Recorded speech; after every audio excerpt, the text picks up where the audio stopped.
The Imperial war machine was inherently flawed. This is a topic covered in one of my previous videos on the channel, wherein I tied much of the Empire's issues to the military doctrine that it followed. But what were the actual effects of that doctrine on Imperial design? Let's delve into that question by analyzing and attempting to optimize one of the Empire's most iconic vehicles.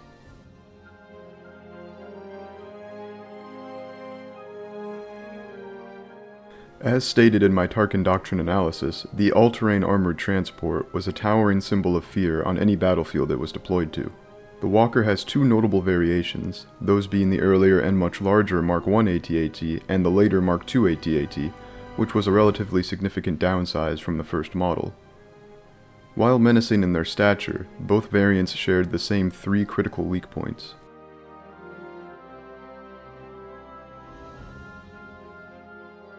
The weaknesses of the AT-AT begin at the four mechanized legs that give the Walker its all-terrain status. The legs of the AT-AT are noticeably long when compared to the main body, and losing even one of them will completely immobilize or destroy the vehicle. While armored, they still make the Walker particularly vulnerable to magnetic harpoons, lightsabers, and heavy ordnance. Secondly, the neck presents a vital weak point as it is almost completely unarmored and undefended. A shot from a shoulder-fired rocket or heavy laser cannon had the potential to not only sever and disconnect the main command section of the Walker, but also its main source of armaments. Little effort was made to protect this area of the vehicle, but it should be noted that the Mark I chassis design combined with its command pod design did a slightly better job of concealing the neck from enemy fire. The third and last major weak point of the Walker is its underbelly, which was practically unarmored relative to the rest of the main chassis. It is not out of the question to assume that if the AT-AT was separated from supporting units, the underbelly would be an easy target for Rebel Special Forces.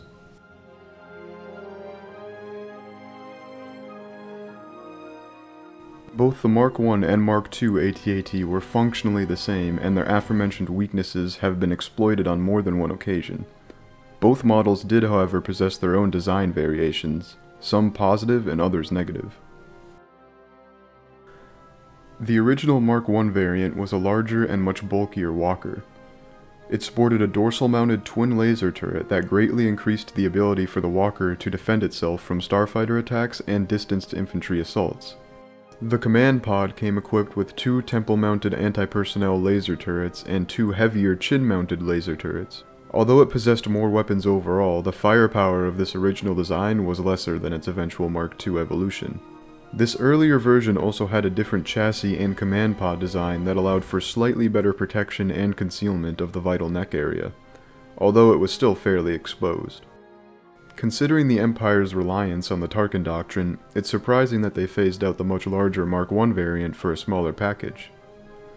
The Mark II AT-AT is a much more recognizable variant of the Walker, and wielded two temple-mounted medium laser cannons as well as two chin-mounted heavy laser cannons. Notably, this variant lacks the dorsal-mounted gun, leaving it with a much wider blind spot in combat. The chassis and command pod design also leave the neck region very exposed to enemy fire. It is safe to assume that this newer version of the Walker was outfitted with slightly better armor as well. Overall, I feel the design philosophy of the Mark I is superior, but as stated earlier, both share the same critical weaknesses. The Mark I simply attempts to cover those weaknesses better.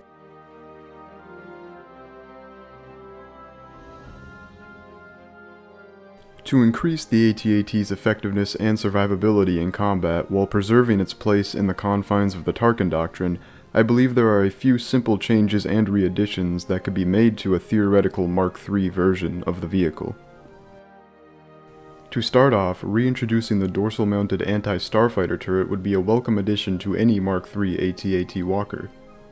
To take this concept a step further, a rear-mounted anti-infantry turret could remove a gigantic blind spot that both versions of the vehicle have. Another feature to be re-added to this hypothetical Walker is the overall chassis and command pod design found on the Mark I.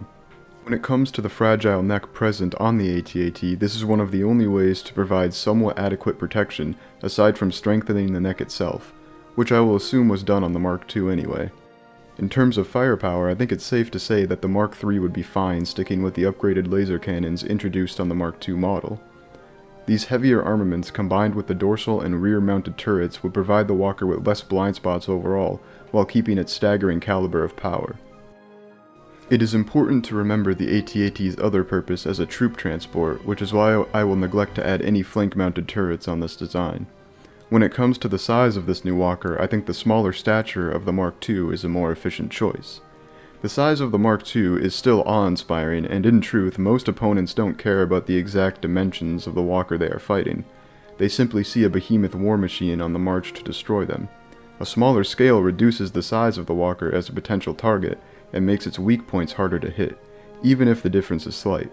It also helps with the logistics of transporting such a machine.